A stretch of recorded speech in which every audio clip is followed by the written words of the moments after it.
বিসমিল্লাহির রহমানির রহিম। পরম করুণাময় ও অসীম দয়ালু আল্লাহর নামে শুরু। ওয়ামান আহসানু কাওলান মিম্মান দাআ ইলাল্লাহি ওয়া আমিলা সালিহান ওয়া ক্বালা ইন্নানী মিনাল মুসলিমিন।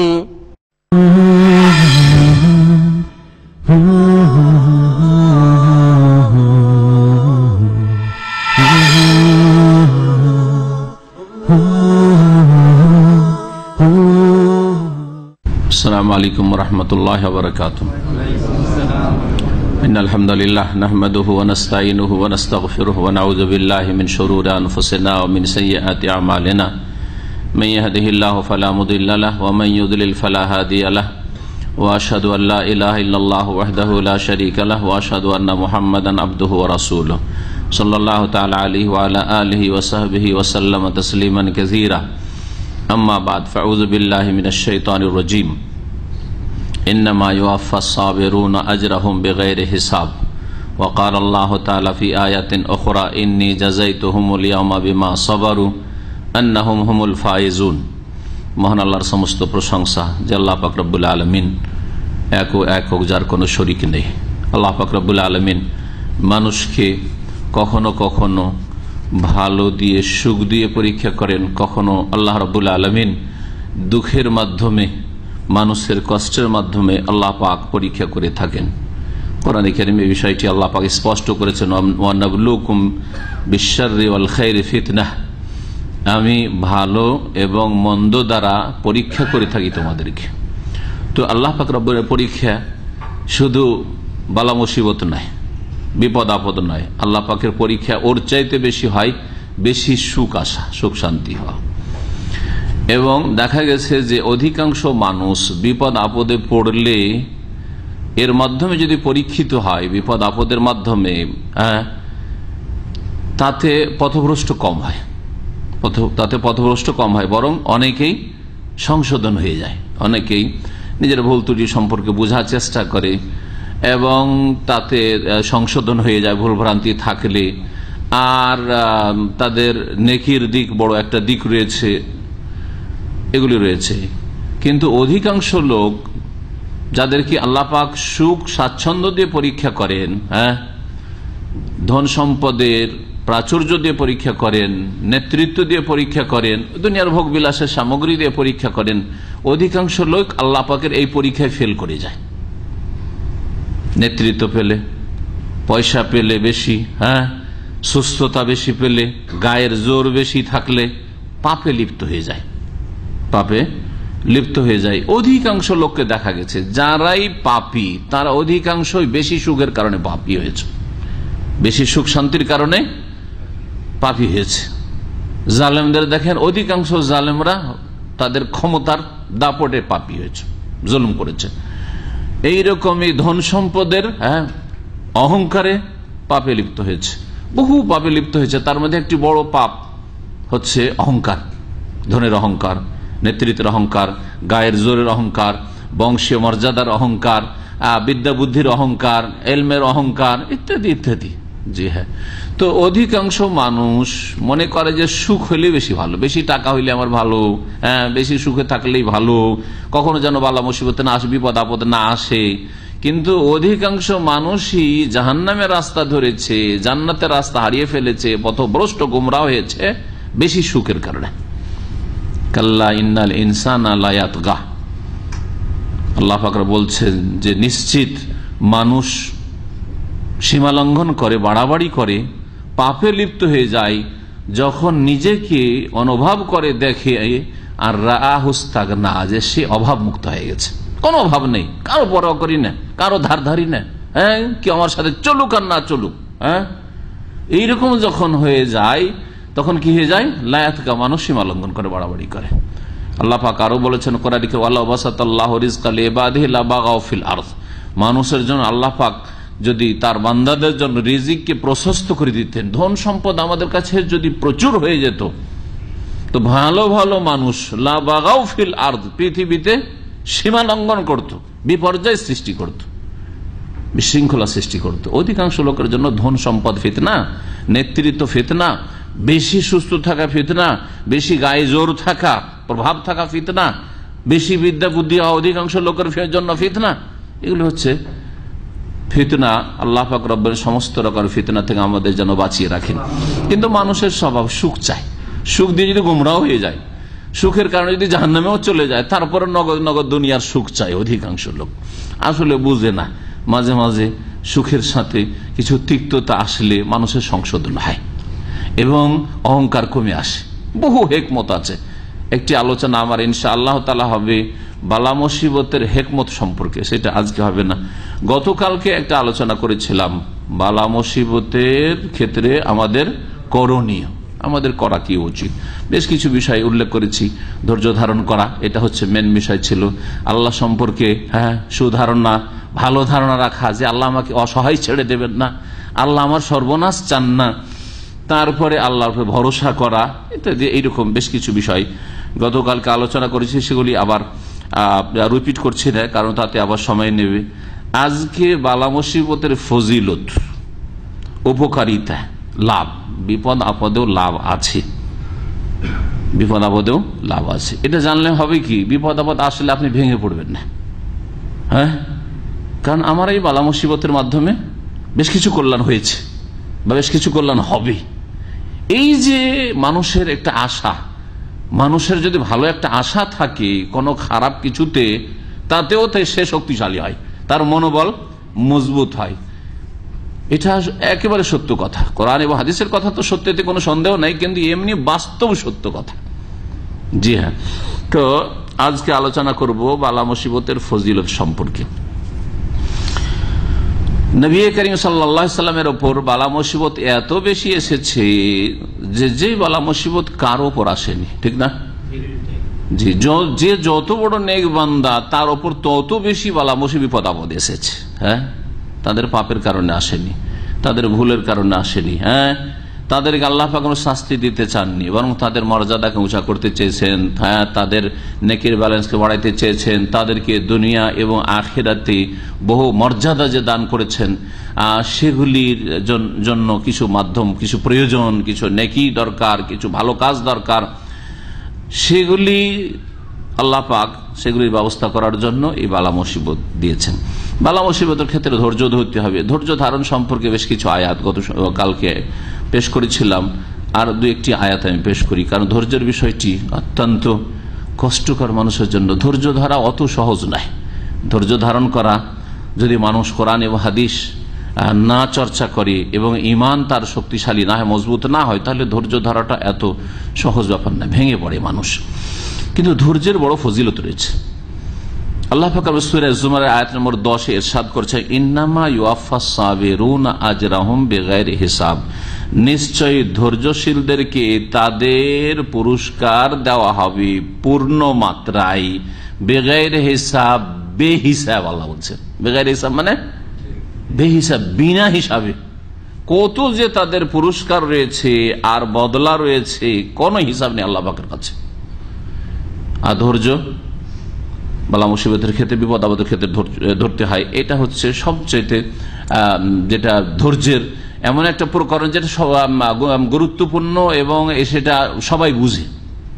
ধৈর্য যদিও 3 প্রকারের। ধৈর্য কত প্রকারের? 3 প্রকারের, কিন্তু 2 প্রকার ধৈর্য জনগণ বুঝে না। আম লোকেরা যারা কোরআনে হাদিস ওইভাবে চর্চা করে না, বুঝে না। 3 রকমের ধৈর্য আছে। আস-সাবরু আলা তাআতিল্লাহ, হ্যাঁ, আল্লাহর আনুগত্য, নেকির কাজের ওপর অটলতা, এটা ধৈর্যের প্রয়োজন।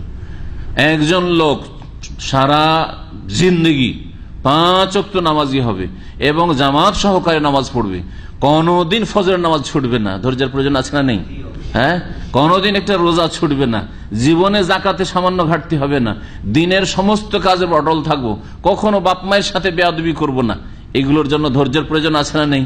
বহু ধৈর্যের প্রয়োজন রয়েছে। এটা হচ্ছে আস-সাবরু আলা তাআতিল্লাহ, আল্লাহর সন্তুষ্টির কাজে ধৈর্য ধারণ। আল্লাহর সন্তুষ্টির কাজে ধৈর্য ধারণ।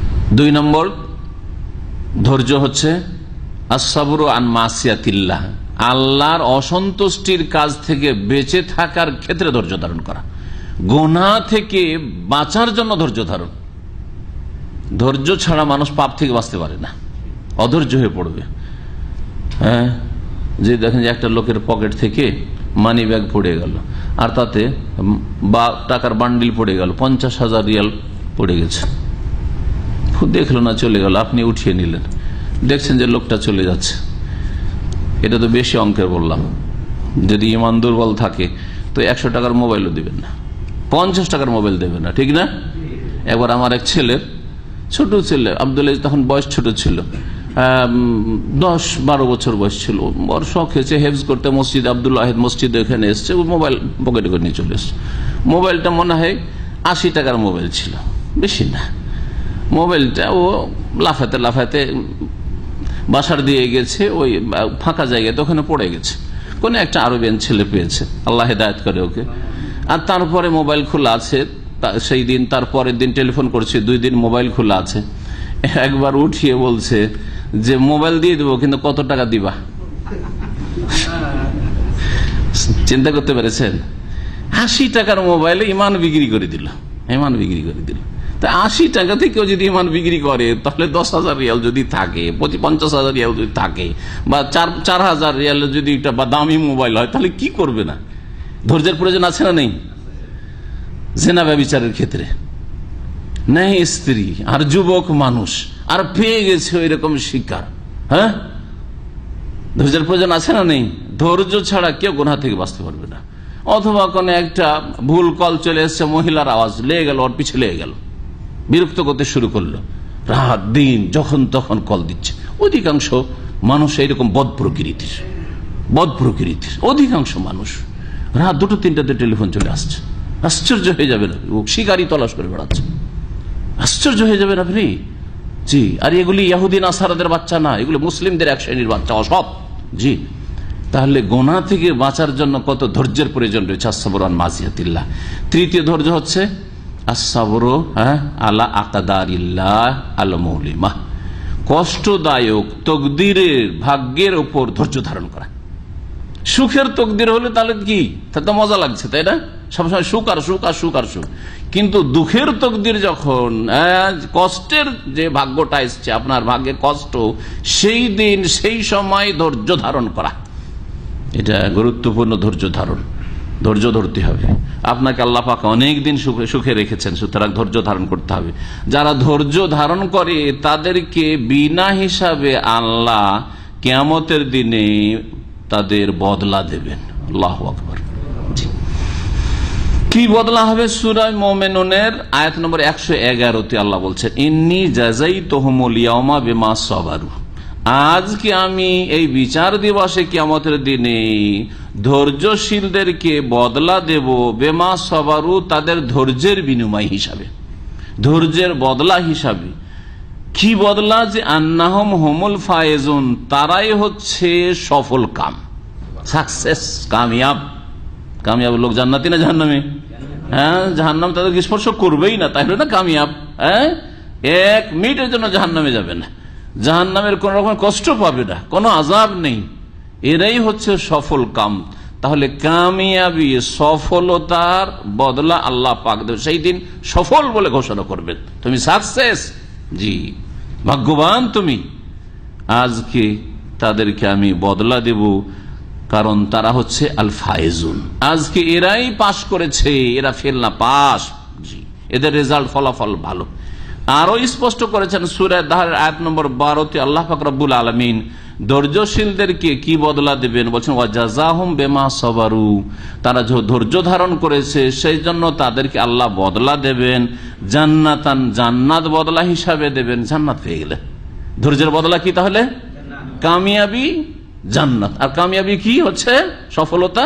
সেটা হচ্ছে এই আয়াত বলছে যে জান্নাত। আর কি? ওয়াহারিরা, আর রেশমের বস্ত্র আল্লাহ দেবেন। যেই রেশম দুনিয়াতে আল্লাহ হারাম করেছেন পুরুষের জন্য, সেই রেশমের পোশাক আল্লাহ পাক দেবেন জান্নাতে, জান্নাতি রেশমের পোশাক জান্নাত দেবেন আল্লাহ রাব্বুল আলামিন। এই ওয়াদা কোরআনে কারীমে করেছেন। এইরকম অনেক আয়াত রয়েছে ধৈর্যের ফজিলত সম্পর্কে, ধৈর্যের উত্তম ফলাফল সম্পর্কে। বালা মুসিবতে আমাদেরকে ধৈর্য ধারণ করতে হবে, এটি করণীয় ছিল, যা আলোচনা করেছিলাম। ধৈর্যের কথা এই জন্য বলছি যে বালা মুসিবতের আলোচনা আসলেই অথবা বালা মুসিবত আপনার আসলেই 1 নম্বরে আপনাকে কি করতে হবে? ধৈর্য ধারণ করতে হবে, যে কোনো রকমের বালা মুসিবত হোক না কেন। আম্বিয়া এবং রসুলগণ এই ক্ষেত্রে আমাদের জন্য উত্তম আদর্শ। আল্লাহ পাক তাদেরকে উত্তম আদর্শ বলেছেন। রাসূলুল্লাহ সাল্লাল্লাহু আলাইহি ওয়াসাল্লাম উসওয়া হাসানা, এবং সূরা আনআম আল্লাহ পাক বলেছে উলাইকাল্লাযীনা হাদাল্লাহ। 18 জন নবীদের কথা আল্লাহ নাম নিয়ে উল্লেখ করার পরে বলছেন এরাই তো তারা যাদেরকে আল্লাহ পাক হেদায়েত দান করেছেন, যাদেরকে আল্লাহ সঠিক পথে অটল রেখেছেন, এরাই সরল পথের পথিক। ফাবে হুদাহ মুক্তাদে, সুতরাং তাদের আদর্শের অনুসরণ করে, ইক্তিদা করে। তারা আমাদের জন্য আদর্শ, তাদের অনুসরণ করতে হবে, তাদেরকে ফলো করতে হবে। আল্লাহ পাক রব্বুল আলামিন বলেছেন। আম্বিয়া রাসূলগণ সম্পর্কে সাদ বিন আবি ওয়াক্কাস রাদিয়াল্লাহু তাআলা আনহু থেকে বর্ণিত হাদিস রয়েছে। তিনি বলছেন যে আমি বললাম ইয়া রাসূলুল্লাহ, হে আল্লাহ রাসূল সাল্লাল্লাহু আলাইহি ওয়াসাল্লাম, আইয়ুন নাসি আশাদ্দু বালাআন, কার ওপর সবচাইতে বেশি কঠিন বালা মুসিবত আসে, কার ওপর? যদি আমাদেরকে জিজ্ঞেস করা হয় তো জনসাধারণ কি বলবে? যার যত পাপ তত বালা মুসিবত, বলবে না? বলবে না? হ্যাঁ, আমাদের দেশের যে মূর্খতা, আরে কোন যে পাপ করেছে, এমন রোগে আক্রান্ত হয়েছে, আর বলবে না, জীবনেও ভালো হবে না, তাই না? আইয়ুন নাসি আশাদ্দু বালাআন, কোন শ্রেণীর মানুষের ওপর সবচেয়ে বেশি বালা মুসিবত এসে থাকে? কালা আল আম্বিয়া, ও রাসূলুল্লাহ বললেন তারা হচ্ছেন নবীগণ, সুম্মাল আমসাল ফাল আমসাল, তারপরে যারা যত ভালো তত বেশি বালা মুসিবত। নবীদের পরে সবচেয়ে ভালো সাহাবায়ে কেরাম, তারপরে তাবেঈন, তাবা তাবেঈন, আইম্মায়ে কেরাম, মুহাদ্দিসিন হোক আর ফুকাহায়ে কেরাম হোক, 4 ইমাম, অন্যান্য ইমাম বুখারী, মুসলিম, আবু দাউদ, নাসাঈ, তিরমিজি, যত আইম্মায়ে কেরাম, ইসলামের বড় বড় খাদেমরা রয়েছেন, তারপরে উলামায়ে কেরাম, শুহাদা, আর তারপরে সৎ কর্মশীল ভালো মানুষ, যে কোনো মুমিন নর এবং নারী। বালা মুসিবত যে যত বেশি ঈমান আমলে ভালো হবে, ভালো মুসলিম হবে, তার উপর বালা মুসিবত বেশি হবে। ফায়ুবতালার রাজুলু আলা হাসবে দীনহি, মানুষের উপর আল্লাহ পাক বালা মুসিবত দেন, পরীক্ষা করেন, ইবতালা পরীক্ষা করেন বালা মুসিবতের মাধ্যমে তাদের দিন ধর্মের অনুপাতে। যার যত দিনদারি তত বেশি আল্লাহ পাক পরীক্ষা করেন তাকে, যার যত বেশি ধার্মিকতা, আল্লাহ ভীরুতা, তত বেশি আল্লাহ পাক পরীক্ষায় ফেলেন। মুসনাদ আহমদের হাদিস, তিরমিজির হাদিস, হাদিস সহিহ। আম্বিয়া রাসূলগণের উপর যে বালা মুসিবত এসেছে সেগুলো কিছু নমুনা আপনাদের শোনাই। নূহ আলাইহিস সালাম কতদিন ধরে ইসলামের দাওয়াত দিয়েছেন? 950 বছর ধরে। সুবহানাল্লাহ, 1000 বছর। 950 মানে কি? 1000 বছর। 900-র উপরে আরো 50, তার মানে 1000 বছর। 1000 বছর ধরে দ্বীন ইসলামের দাওয়াত দিয়েছেন। আর তারপরেও ফলাফল, ঈমান নিয়ে এসেছে কয়জন? আল্লাহ বলছেন কোরআন, ওয়ামা আমানা মাহু ইল্লা কালিল, এটা কোরআনের কথা। তার সাথে 950 বছরে অল্প কয়টা লোক মাত্র হেদায়েত হয়েছে, ঈমান নিয়ে এসেছে। কত ধৈর্য ধরেছেন, আর তারা কত যে মানসিক কষ্ট দিয়েছে, শারীরিক কষ্ট দিয়েছে, গালমন্দ করেছে, কত যে কষ্ট দিয়েছে, আর কত যে ঠাট্টা আর বিদ্রুপ করেছে, উপহাস করেছে। আল্লাহু আকবার।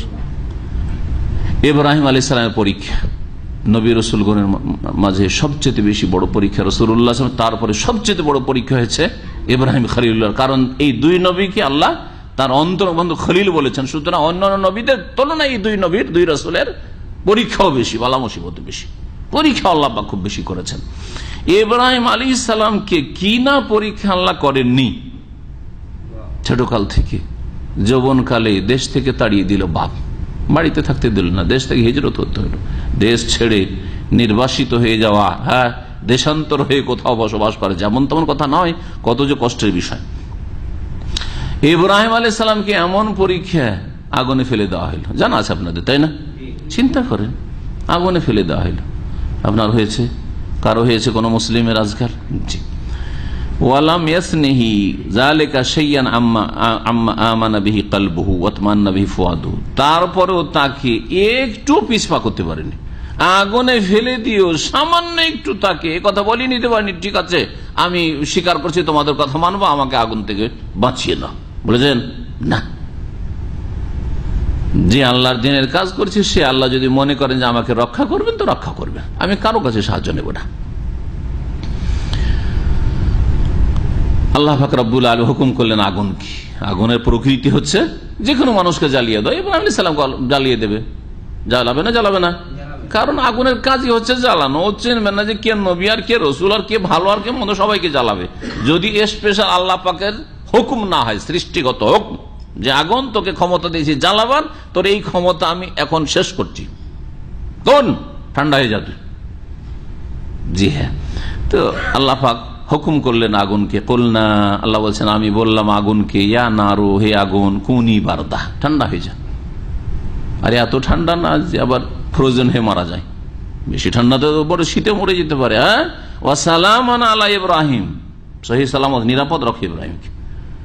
ইব্রাহিমের যেন কোনো ক্ষয়ক্ষতি না হয়, না আগুনে ক্ষতি না ঠান্ডাতে ক্ষতি, নিরাপদ রাখো ইব্রাহিমকে। ওয়ারাদু বিহি কায়দান, আল্লাহ বলছেন যে কাফেররা তার সাথে ষড়যন্ত্র করেছিল, ফাজআলনাহুমুল আখসারিন, কিন্তু আল্লাহ পাক তাদেরকে অধিক ক্ষতিগ্রস্ত, লাঞ্ছিত, অপদস্থ করেছেন, কিছুই করতে পারেনি তারা। সূরা আম্বিয়া আয়াত নম্বর 69-70। ইসমাইল আলাইহিস সালামকে আল্লাহ পরীক্ষা করে, বাপকেও পরীক্ষা, ছেলেকেও পরীক্ষা, যেমন তেমন কথা। বাপকে বলছে তোমার ছেলেকে কি করো, জবাই করতে হবে, কোরবানি করতে হবে। আর ছেলে এমন নয় যে 10টা ছেলে আছে, 5টা ছেলে আছে, যাকে একটা গেল, হ্যাঁ, মাত্র একটি ছেলে। তখন পর্যন্ত এই কুরবানির ঘটনা পর্যন্ত ইব্রাহিম আলাইহিস সালামের আর এক স্ত্রী থেকে ইসহাকের জন্ম তাও হয়নি। সে একটি ছেলে মাত্র, একটা ছেলে, তাও বুড়ো বয়সে পাওয়া। যৌবনে ছেলে পেলে এক অবস্থা থাকে, আর যারা বুড়ো হওয়ার পরে যাদের ছেলে মেয়ে হয় তাদের অবস্থা আলাদা থাকে। বুড়ো মানুষ আর ছেলে মেয়ের বাপ হয়েছে, ওকে জিজ্ঞেস করে তাহলে বুঝতে পারবেন। হ্যাঁ, দেখেন যৌবনকালে ছেলে মেয়েদেরকে অনেক মারধর করে, এটা তো পরীক্ষিত, অনেকের জানা আছে, যার যেটা ছেলে আছে।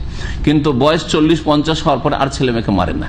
বড় ছেলেগুলোকে অনেক মারধর করে তরবিয়ত করেছে, ভুল করলে মেরেছে, কিন্তু ছোটটাকে খুব আদর করে, করে না? দেখবেন খেয়াল করে, আমার ওইরকম। হ্যাঁ, এক সময় বড়দের ওপর ভালো চাপ সৃষ্টি করে তরবিয়ত, ছোটটাকে শুধু আদর আর আদর দিয়ে তরবিয়ত। যতদূর ভালো করতে হোক আদর করি, তরবিয়ত করতে হবে। সুবহানাল্লাহ, মানুষের একটা দুর্বলতা আছে, বয়স যত বাড়ে তত বেশি মায়া বাড়ে ছেলে মেয়েদের ওপর। হ্যাঁ, অন্যরকম হয়ে যায় তখন। সুবহানাল্লাহ, 80-র ওপরে বয়স, 85-90 বয়স, 100-র কাছাকাছি চলে যাচ্ছে, আর তারপরে এই ছেলে কোন রকম পাচ্ছেন। আল্লাহর কাছে দোয়া করে, রব্বি হাবলি মিনাস সালিহিন, দোয়া আল্লাহর কাছে কত যে দোয়া করেছেন। আর তারপরেও আল্লাহ বলছেন যে তোমার এই ছেলেকে জবাই করে দিতে হবে আল্লাহ সন্তুষ্টির জন্য। কত বড় পরীক্ষা, চিন্তা করেন আপনি।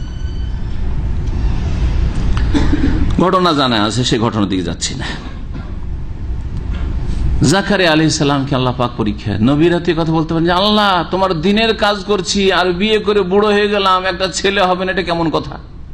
অভিযোগ করেছেন? কোন অভিযোগ করেননি। হ্যাঁ, কমপ্লেন করেছেন যে আল্লাহ কোন দোষ করেছে যে সবাইকে দিবে, আমাকে দিবে না। হ্যাঁ, অনেকেই কিন্তু খুব আক্ষেপ করেন এবং আল্লাহর উপর আক্ষেপ করেন, মনে হচ্ছে আল্লাহ রব্বুল আপনার কাছে ঋণী।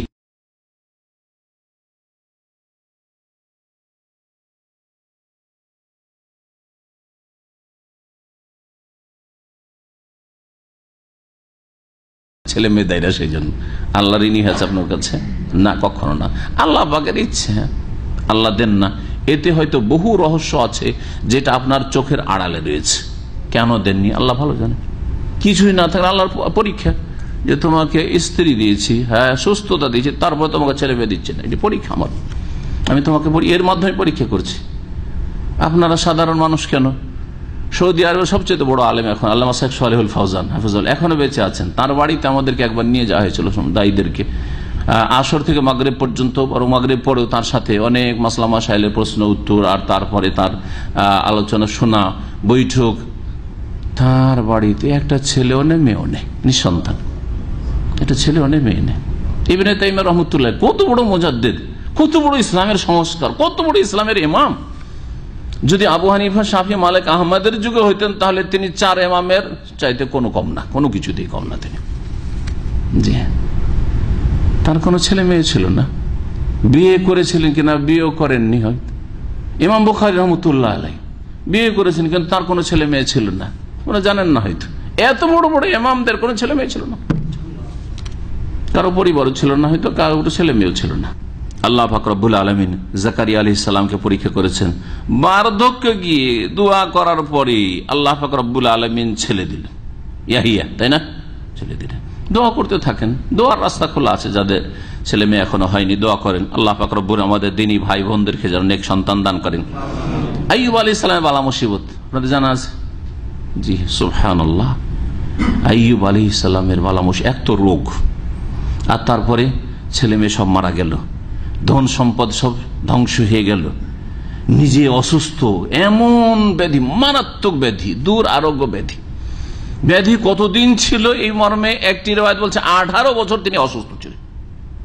এটা খুব প্রসিদ্ধ আমাদের দেশে, যদি অনেক গবেষক আলমারা বলেছেন যে এতদিন তার অসুস্থ থাকার বিষয়টি বিশ্বসূত্রে প্রমাণিত নয়, আল্লাহ আলাম, কিন্তু এমন মারাত্মক ব্যাধি ছিল যেটা সাধারণ ব্যাধি ছিল না, অসাধারণ ব্যাধি ছিল, এতে কোনো সন্দেহ নেই।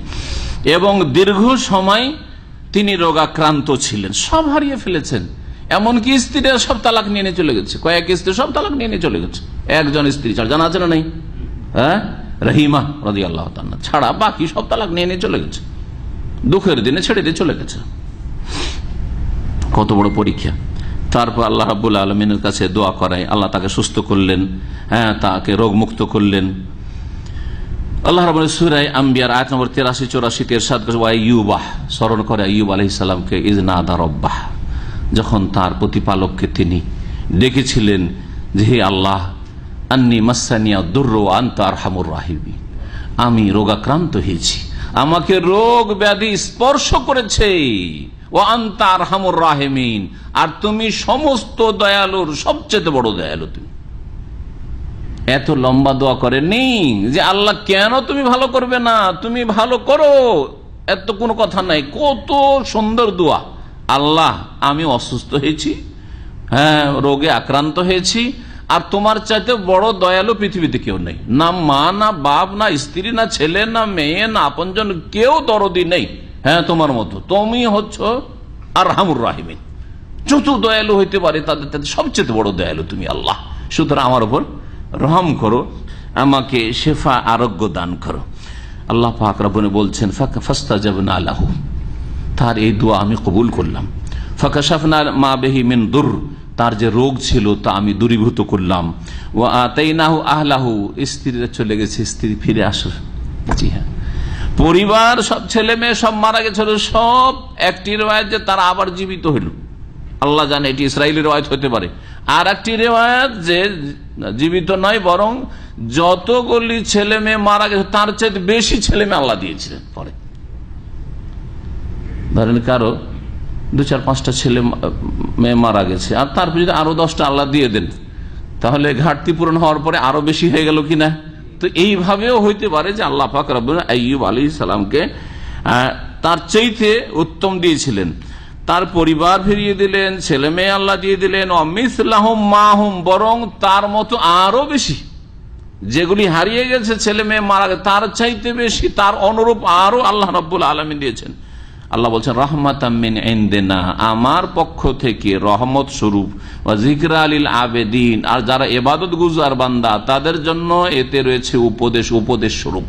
যে এটা আইয়ুবের জন্য খাস না আলাইহিস সালাম, বরং যে কোনো মুমিন মুসলিম যদি দুর্দিনে আল্লাহর কাছে দোয়া করে, অবশ্যই আল্লাহ পাক বান্দার ডাকে সাড়া দিয়ে থাকেন, দোয়া কবুল করে থাকেন। নবী মুহাম্মদ রাসূলুল্লাহ সাল্লাল্লাহু আলাইহি সাল্লামকে কত রকমের যে কষ্ট দেওয়া হয়েছে, সুবহানাল্লাহ, কি কষ্ট দেয়নি মক্কার কাফেররা, কি কষ্ট দেয়নি, আর ইহুদিরা কি করেননি, হ্যাঁ, প্রাণ নাশের চেষ্টা করেছে, একবার না, একবার তো 20 দিয়ে, আর একবার ইহুদি, হ্যাঁ, বনু নজিররা এক শয়তানকে বাড়ির উপরে, ছাদের উপরে উঠতে বলেছে বড় পাথর নিয়ে, আর নবী মুহাম্মদ রাসূলুল্লাহ সাল্লাল্লাহু আলাইহি সাল্লাম তাদের বিচার সালিসে এসেছেন, আবু বকর রাদিয়াল্লাহু বসে আছেন, ওমর বসে আছেন, আর একে তৈরি করেছে যেমনই বসে বিচারে কথাবার্তা বলবে ওতে ব্যস্ত হবে, ওপরতে বড় পাথর দিবে মোহাম্মদের মাথার উপরে ফেলে। আল্লাহু আকবার, কি ষড়যন্ত্র ইহুদিদের, কি ষড়যন্ত্র ইহুদিদের। আল্লাহ রাব্বুল সাথে সাথে ওহী করে দিলেন নবী মুহাম্মদ সাল্লাল্লাহু আলাইহি ওয়াসাল্লামকে, যে তোমাকে মারার জন্য ষড়যন্ত্র প্ল্যানিং হয়ে গেছে এই শয়তান ইহুদিদের, সুতরাং তুমি এখান থেকে চুপচাপ কেটে পড়ো। নবী সাল্লাল্লাহু আলাইহি ওয়াসাল্লাম উঠে এমনিতে হাঁটতে শুরু করলেন। লোকেরা ভাবলো যে কোনো পেশাব পায়খানা কোনো প্রয়োজন হয়েছে, যে মানুষের প্রয়োজন থাকে, ওই প্রয়োজন হেঁটে গেলেন। আবু বকর ওমর রাদিয়াল্লাহু তাআলা আনহু তাদের চরিত্র ছিল যে নবী যা করতেন তাই করতেন। নবী সাল্লাল্লাহু আলাইহি ওয়াসাল্লাম উঠে গেলেন, আমরা কেন বসে থাকবো, যাই তার পিছনে পিছনে আমরাও যাই। তারাও পিছনে পিছনে চলে গেছেন। আর একটু যাওয়ার পরে তখন নবী সাল্লাল্লাহু আলাইহি ওয়াসাল্লাম বলছেন আবু বকর ওমরকে যে তারা আমাকে মারার জন্য ষড়যন্ত্র করেছিল, চলো বাড়ি চলে যাই। আর তারপরে যাওয়ার পরে জেহাদের প্রস্তুতি নিলেন। আর বানু নাজিরকে অবরোধ করার পরে বানু নাজিরকে মদিনা থেকে উৎখাত করা হলো যে এরা মদিনায় থাকার অধিকার রাখে না, যারা মুহাম্মদুর রাসূলুল্লাহ সাল্লাল্লাহু আলাইহি ওয়াসাল্লামের সাথে চুক্তি করার পরে এইরকম গাদ্দারি করে। ইহুদি জাতি গাদ্দার জাতি, জীবনে রাখবেন, বিশ্বাসঘাতক জাতি। এরা এই করেছে, ইহুদি বিষ দিয়েছে, তাই না? নবী মুহাম্মদ রাসূলুল্লাহ সাল্লাল্লাহু আলাইহি ওয়াসাল্লামকে মেরে ফেলার জন্য তার বাড়ি ঘেরাও করে থেকেছে মক্কার কাফের মুশরিকেরা। কি করেনি? আপনার সম্পর্কে করেছে, আমার সম্পর্কে এরকম হয়েছে না? আলহামদুলিল্লাহ, সামান্য ছোটখাটো কিছু হচ্ছে বা হয়েছে, বলেন যে আলহামদুলিল্লাহ, আল্লাহ অনেক নিয়ামতে আপনাকে আমাকে রেখেছেন। নবী করিম সাল্লাল্লাহু আলাইহি ওয়াসাল্লামের জীবদ্দশায় তার সবচেয়ে প্রিয় স্ত্রী, সুবহানাল্লাহ, ভুলতে পারতেন না, খাদিজা রাদিয়াল্লাহু তাআলা। সমস্ত ধন সম্পদ নবী করিম সাল্লাল্লাহু আলাইহি ওয়াসাল্লাম নিয়ে আসা দ্বীনের খেদমতে উৎসর্গ করে দিয়েছেন, কোরবানি করে দিয়েছেন, সব দান খায়রাত করে দিয়েছেন, ইসলামের খেদমতে লাগিয়ে দিয়েছেন। অথচ ধনাঢ্য সেই ভদ্র মহিলা রাদিয়াল্লাহু তাআলা আনহা, খাদিজা রাদিয়াল্লাহু তাআলা আনহা, তার ইন্তেকাল সেই বছরে আবু তালেব যদি ইসলাম কবুল করেনি, খুব দরদি ছিলেন রাসূলুল্লাহ সাল্লাল্লাহু আলাইহি ওয়াসাল্লাম এই চাচা, সেজন্য এই দুই লোকের ইন্তেকালে নবী সাল্লাল্লাহু আলাইহি ওয়াসাল্লাম এত শোকার্ত হয়েছিলেন যে সেই বছরটিকে আমল হুজুন, শোকের বছর বলা হয় রাসূলুল্লাহ সাল্লাল্লাহু আলাইহি ওয়াসাল্লামের জীবনীর কিতাবাদিতে, সিরাতুন নবীতে। নবী করিম সাল্লাল্লাহু আলাইহি ওয়াসাল্লামের জীবদ্দশায় স্ত্রী মারা গেছে। তার স্ত্রী মরার ব্যথা আপনার যদি হয়, হ্যাঁ আমার হয়, তো তার আগে রাসূলুল্লাহ সাল্লাল্লাহু আলাইহি ওয়াসাল্লামের হয়েছে, তিনি ধৈর্য ধারণ করেছেন, ঠিক না? ছেলে মেয়ে ইন্তেকালে নবী সাল্লাল্লাহু আলাইহি ওয়াসাল্লামকে আল্লাহ পাক ছেলে দিয়েছেন, একটিও বাঁচেন। যদি আপনার হয়, আমার হয়, তো আমাদের জন্য উত্তম আদর্শ, লাকাদ কানা লাকুম ফি রাসূলিল্লাহি উসওয়াতুন হাসানাহ, রাসূলুল্লাহ সাল্লাল্লাহু আলাইহি ওয়াসাল্লাম আমার জন্য উত্তম আদর্শ। তার ছেলে কাসিম, তার ছেলে জি ইব্রাহিম, তার ছেলে আব্দুল্লাহ, কেউ বলছে তাহের, তাইয়েব, তারা বাল্য জীবনে ছোটকালে মারা গেছে। বড় হওয়ার সুযোগই আল্লাহ দেননি, নিয়ে নিয়েছেন। আল্লাহর হিকমত যে শেষ নবীর কোনো ছেলে সন্তান রাখবো না। মেয়ে সন্তান বড় হয়েছে, 4 জনেরই বিবাহ হয়েছে, কিন্তু নবী সাল্লাল্লাহু আলাইহি ওয়াসাল্লামের জীবদ্দশায় কজন মারা গেছেন? 3 জনই মারা গেছে। আশ্চর্য হয়ে যাবেন আপনি, 3 জনই মারা গেছে। আপনার চোখের সামনে যদি এরকম আপনার হয়, তাহলে মনে হয় সব হাত পা ছেড়ে দিয়ে একেবারে হার্ট অ্যাটাক করে নিজেই মরে যাবেন আপনি। নবী সাল্লাল্লাহু আলাইহি ওয়াসাল্লামের বড় মেয়ে যায়েনব রাদিয়াল্লাহু তাআলা নবী সাল্লাল্লাহু আলাইহি ওয়াসাল্লামের জীবদ্দশায় ইন্তেকাল করলেন। রুকাইয়া রাদিয়াল্লাহু তাআলা ইন্তেকাল করলেন, উম্মে কুলসুম রাদিয়াল্লাহু তাআলা ইন্তেকাল করলেন। বেঁচে থাকেন একমাত্র ফাতেমা রাদিয়াল্লাহু তাআলা, তিনিও বেশি দিন বাঁচলেন না, অল্প বয়সে নবী করিম সাল্লাল্লাহু আলাইহি ওয়াসাল্লাম ইন্তেকালের মাত্র 6 মাসে তিনিও দুনিয়া থেকে বিদায় নিলেন। আপনার ছেলেরা যদি ইতিম হয়, মেয়েরা যদি ইতিম হয়, তো আলী রাদিয়াল্লাহু তাআলা আনহুর ছেলে হাসান হোসেন, ফাতেমা রাদিয়াল্লাহু তাআলার ছেলে হাসান হোসেন, তারাও ইতিম হয়েছে, তারাও নাবালক, ছোট ছিল, মা মারা গেছে। জি, মা মারা গেছে, মাকে হারিয়েছে। সুতরাং মনে রাখবেন যে আমাদের জন্য উত্তম আদর্শ আম্বিয়া রসুলগণ এবং সিদ্দিকিন, সোহাদা, সালেহিন, তাদের জীবনে বালা মুসিবত অনেক বেশি এসেছে। নবী করিম সাল্লাল্লাহু আলাইহি সাল্লামের চাচারা কত কষ্ট দিয়েছে। আপনারা দিনের দাওয়াতের কাজ দেশে গিয়ে করবেন, আপনার চাচা কষ্ট দিবে, চাচাতো ভাই কষ্ট দিবে, আপনার কোন নেতা কষ্ট দিবে, চেয়ারম্যান কষ্ট দিবে, অথবা আপনার আত্মীয় স্বজন কষ্ট দিবে, বেদাতি হুজুর মোল্লা কষ্ট দিবে, দেবে না? ধৈর্য হারাবে, ধৈর্য ধারণ করেন। নবী সাল্লাল্লাহু আলাইহি সাল্লামের কত কট্টর দুশমন ছিল, আর কত যে কষ্ট দিয়েছে আবু লাহাব আর তার স্ত্রী উম্মু জামিল। যে আল্লাহ এই 2 বোধ প্রকৃতির মানুষ সম্পর্কে কোরআনের আয়াত সূরায় নাযিল করেছে, তাব্বাত ইয়াদা আবি লাহাব, আবু লাহাবের নাম করা ধ্বংস হোক, তার হাত আর সে নিজে অতাপ ধ্বংস হোক। মা আগনা আনহু মালু মা কাসাব সায়াসলা নারান যাত লাহাব ওয়া আমরাআতুহু, আর তার স্ত্রীও ধ্বংস হোক। তার স্ত্রীর কথা আল্লাহ বয়ান করেছেন। কত বড় কট্টর দুশমন ছিল যে আল্লাহকে কোরআন নাযিল করতে হয়েছে এদের সম্পর্কে। চিন্তা করেন, তো আপনার আমার দুশ্মন থাকতে পারে, আর বাইরের দুশ্মন চাইতে ঘরের দুশ্মন বেশি কষ্টদায়ক। আপনার ভাই যদি আপনার দুশ্মন হয়ে যায়, আকীদার বিরোধী, হ্যাঁ, আপনার রাস্তার বিরোধী, কোরআন সুন্নাহর বিরোধী দুশ্মন, ইসলামের দুশ্মন হয়ে যাচ্ছে, সে বিদআত আর শিরকে সমর্থন করে, আপনার তাওহীদ সুন্নাতের সাথ দেয় না, এই কষ্ট হতে পারে আপনার। এই কষ্ট আপনার নতুন নয়। হ্যাঁ, নবী করিম সাল্লাল্লাহু আলাইহি ওয়াসাল্লাম সাহাবায়ে কেরামদের প্রত্যেকের আত্মীয় স্বজন এইরকম কষ্ট দিয়েছে। নবী সাল্লাল্লাহু আলাইহি ওয়াসাল্লাম সম্পর্কে বলছিলাম, এইরকম কত যে ধৈর্যের নমুনা আমাদের সামনে আম্বিয়া রাসূলগণের জীবনীতে, ইতিহাসে রয়েছে, আর সাহাবায়ে কেরামদের জীবনীতে রয়েছে। সুতরাং তাদের পথে আমাদেরকে চলতে হবে। আল্লাহ পাক রব্বুল বালা মুসিবতে আমাদেরকে হেফাজতে রাখেন। মানুষ যদি সত্যিকার অর্থে মুসলিম হয় তাহলে সব অবস্থায় সুখী, সুখের সময়ও সুখী আর দুঃখের সময় সুখী। এটা একমাত্র মুসলিম হাসিল করতে পারে, কোন অমুসলিম হাসিল করে না। কোন কাফের নসিবে জুটে না এটা।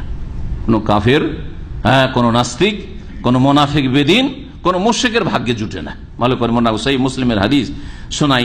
সুহাইব রাদিয়াল্লাহু তাআলা আনহু বর্ণনা করছেন, ক্বালা রাসূলুল্লাহ সাল্লাল্লাহু আলাইহি ওয়াসাল্লাম, রাসূলুল্লাহ সাল্লাল্লাহু আলাইহি ওয়াসাল্লাম বলেছেন, আজাবান লি আমরিল মুমিন, আশ্চর্য লাগে মুমিনের বিষয়টি চিন্তা করলে। আশ্চর্য লাগে, অবাক হতে হয় মুমিনের বিষয়টি একটু চিন্তা করে দেখলে। কি? ইন্না আমরাহু কুল্লাহু লাহু খায়রুন, মুমিন মুসলিমের জীবনটা পুরোটাই কল্যাণ আর কল্যাণ, ভালো আর ভালো।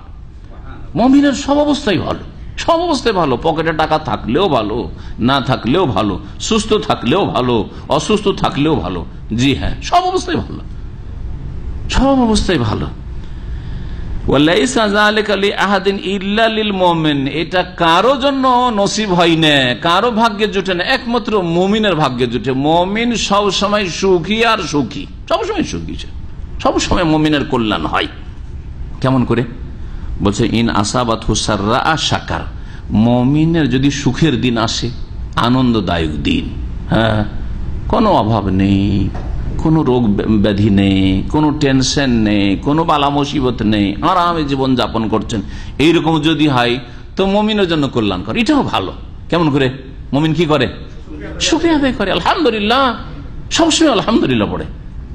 খেয়ে দিয়ে আলহামদুলিল্লাহ, কাপড় পরলে আলহামদুলিল্লাহ, বেতন পেল আলহামদুলিল্লাহ, হ্যাঁ, ব্যবসায় লাভ হলো আলহামদুলিল্লাহ, সবসময় আলহামদুলিল্লাহ, আলহামদুলিল্লাহ, সবকিছু আলহামদুলিল্লাহ বলে, আল্লাহ পাকে শুকরিয়া আদায় করে।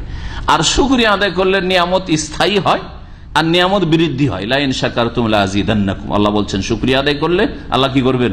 আরো বাড়িয়ে দেবেন। ওয়ালা ইন কাফারতুম, আর যদি অকৃতজ্ঞ হও, না শুকরি করো, জেনে রাখো যে ইন্না আযাবি লাশাদীদ, আমার আযাব বড়ই শক্ত রয়েছে। আল্লাহ পাকের আযাব বড় শক্ত রয়েছে অকৃতজ্ঞ মানুষের জন্য। মুমিন সুখী হইলে শুকরিয়া আদায় করে, সুতরাং তার জন্য এটা কল্যাণকর হয়। ফাকানা খায়রান লাহু ওয়া ইন আসাবাতহু দাররা, আর যদি তার উপর বিপদ আপদ আসে, যে কোনো বিপদ আপদ হোক না কেন, জি, কারো প্রাণহানি, কেউ মারা গেল আপনজন, অথবা কারো অঙ্গহানি হইল, কেউ আহত হইল, কেউ অর্থের দিক, ধন সম্পদের দিকে ক্ষতিগ্রস্ত হইল, চুরি ডাকাতি হইল, অথবা যে চাকরি চলে গেল, দেশে চলে যেতে হইল, বড় আশা রাখছিলেন, অনেক কল্পনা জল্পনা ছিল, এই করব সেই করব, যা কিছুই হোক না কেন, মনে রাখবেন বালা মুসিবত যদি আসে তো মুমিন কি করে? সাবারা, ধৈর্য ধারণ করে। শুকর আর সাবর, শুকর করে, আর না হলে বালা মুসিবত আসলে সাবর করে, ধৈর্য ধারণ করে। যখন ধৈর্য ধারণ করে ফাকানা খায়রান লাহু, সেটা তার জন্য কল্যাণ করা হয়। কারণ ধৈর্যের ফজিলত শুনলেন, এই জন্য শুরুতে ধৈর্য সম্পর্কে, ধৈর্যের যে উত্তম বদলা এবং বিনা হিসেবে আল্লাহ পাক বদলা দিয়ে থাকেন, এই মর্মে আয়াতগুলি আপনাদের সামনে পেশ করলাম। একজন প্রখ্যাত সাহাবী ছিলেন এবং রাসূলুল্লাহ সাল্লাল্লাহু আলাইহি সাল্লামের যে প্রিয়তমা, সবচেয়ে ছোট স্ত্রী, তার নাম কি ছিল? আয়েশা রাদিয়াল্লাহু তাআলা। আয়েশা রাদিয়াল্লাহু তাআলা আনহার এক বোনের নাম কি ছিল? আসমা। আসমার স্বামীর নাম কি ছিল জানেন? জুবাইর, জুবাইর আওয়াম। আশরা মুবাশশারা, 10 জনকে যে সুসংবাদ জান্নাতের আল্লাহ পাক রব্বুল আলামিন দিয়েছেন বা নবী সাল্লাল্লাহু আলাইহি ওয়াসাল্লাম দিয়েছেন, তিরমিজির হাদিসে রয়েছে 4 জন খলিফা আর 6 জন সাহাবী। তার মধ্যে একজন ছিলেন জুবাইর ইবনে আওয়াম রাদিয়াল্লাহু তাআলা আনহু। এই জুবাইর রাদিয়াল্লাহু তাআলা আনহু আবু বকর সিদ্দিকের জামাই, আসমা রাদিয়াল্লাহু তাআলা আনহার স্বামী, এই জুবাইরের এক ছেলের নাম ছিল আব্দুল্লাহ বিন জুবাইর, যিনি মক্কার কয়েক বছর খলিফা হয়েছিলেন। তারপরে জালেম উমাইয়া গোত্রের শাসকরা তার এই খেলাফত, যে শরঈ খেলাফত ছিল, সেই খেলাফত তারা ছিনিয়ে নিয়েছিল এবং তার উপর জুলুম অত্যাচার করেছিল। আল্লাহ পাক রব্বুল কাছে সবকিছুর বিচার হয়ে গেছে এবং হবে।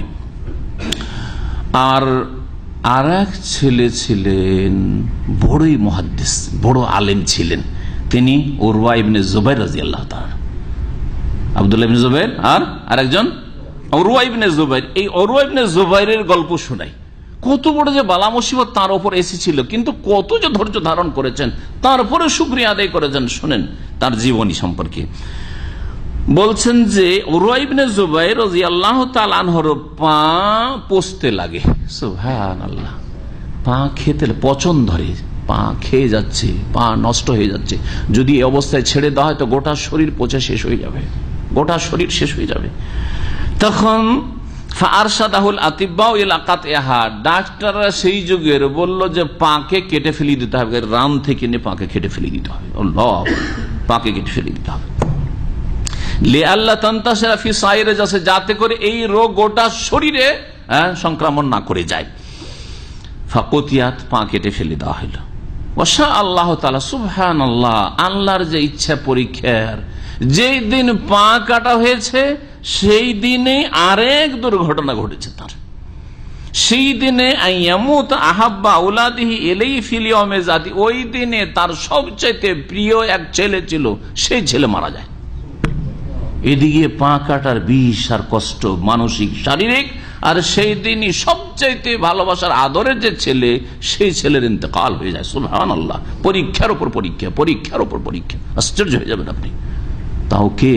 একজন সাহাবী। এবং এই উরওয়া ইবনে জুবাইর অধিকাংশ ইলম হাসিল করেছেন তার খালা থেকে, আয়েশা রাদিয়াল্লাহু তাআলা থেকে। দেখবেন হাদিসের কিতাবগুলি আন উরওয়াতা আন আয়েশাতা, আয়েশা রাদিয়াল্লাহু তাআলা থেকে অধিকাংশ হাদিস বর্ণনা করেছে। কারণ বেগানা পুরুষ তো আর হাদিস বেশি শুনতে পাচ্ছেন না, তাই না? কিন্তু খালা আর বোনের ছেলে খালার কাছে গিয়ে হাদিস শিখতেন, খালার কাছে গিয়ে হাদিস পড়তেন আর হাদিসগুলো মুখস্থ করতেন। এই জন্য আয়েশা রাদিয়াল্লাহু তাআলা থেকে 2000-এর বেশি যে হাদিস বর্ণিত আছে, অধিকাংশ হাদিসগুলি বর্ণনা করেছেন উরওয়া রাদিয়াল্লাহু তাআলা। এই উরওয়া ইবনে জুবাইর রাদিয়াল্লাহু তাআলার উপর এই বালা মুসিবত এসেছিল। লোকেরা এক তো তার পা কাটা হয়েছে, তার রোগীর যে পরিচর্যা বা ইয়াদাতুল মরিজ হক আছে সেটার জন্য গিয়েছে, আর ছেলেও মারা গেছে, তাকে তাজিয়ত সান্ত্বনা দেওয়ার জন্য লোকেরা দলে দলে যাচ্ছে। যাওয়ার পরে তাকে লোকেরা সান্ত্বনা দিচ্ছে, ইউআযুনাহু ফি রিজলিহি ওয়া ওয়ালাদিহি, পা সম্পর্কে ধৈর্যের জন্য, সবুরের জন্য উপদেশ দিচ্ছে লোকেরা গিয়ে, সাহাবায়ে কেরামরা, তাবেঈনরা, এবং তার ছেলে সম্পর্কে।